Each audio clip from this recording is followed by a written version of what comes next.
One thing I think a lot of people don't realize is just how much work it takes.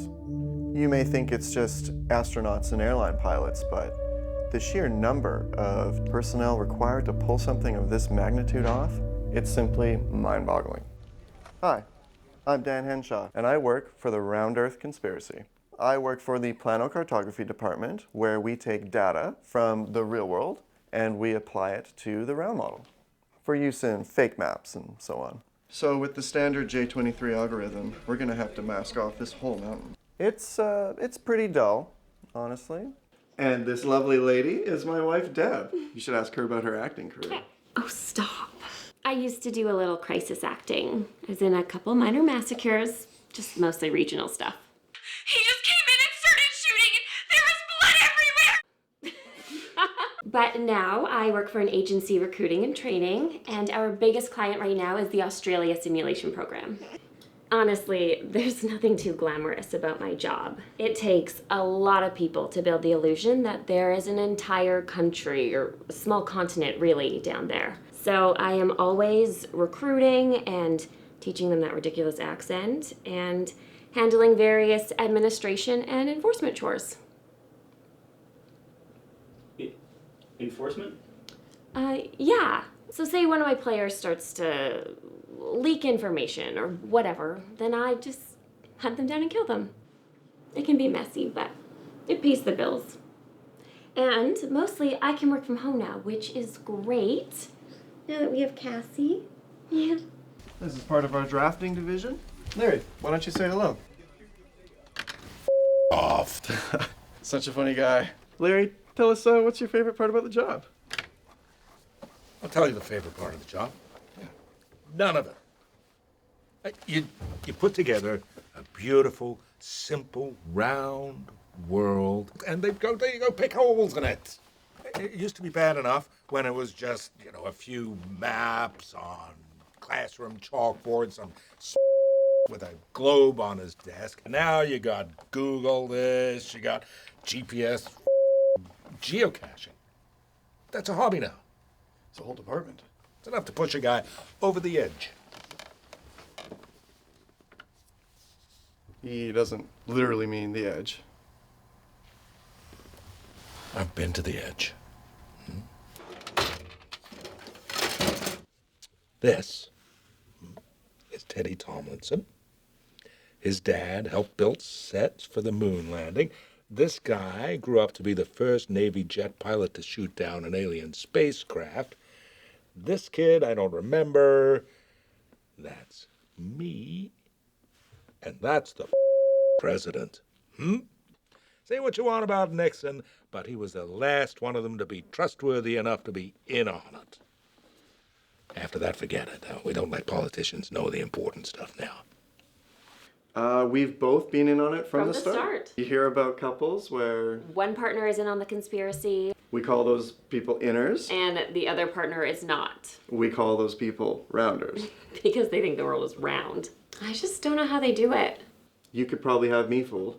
That's true. You had me believing in female orgasm for, what, a month? Oh, almost a year. So my parents are both retired now. My dad, he was a weatherman for my hometown. He made the weather. And my mom was a science teacher. So I received some pretty big news today. It's actually good news. I need to discuss it with Dan. Hey, sweetie. I'm gonna be a little late this evening. I'm gonna have a quick drink with Larry. Oh, okay. Just don't be too late, okay? It's just a quick drink. It'll be okay. You work your whole life trying to put together a better world for these losers as they throw it in your face. And you wake up one morning and you're old and you're fat and they're catching on to the fluoride thing and Loch Ness Monster's gone extinct and they're trying to ban chemtrails and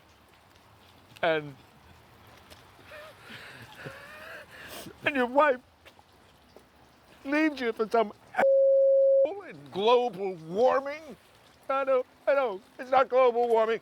It's climate change. I know. There's no such thing as a globe. Point is, he's an You hear that, Derek? You're an We met in college on one of those summer programs planting fake dinosaur bones in the desert, back when there was still money in evolution. He's a good guy. Really.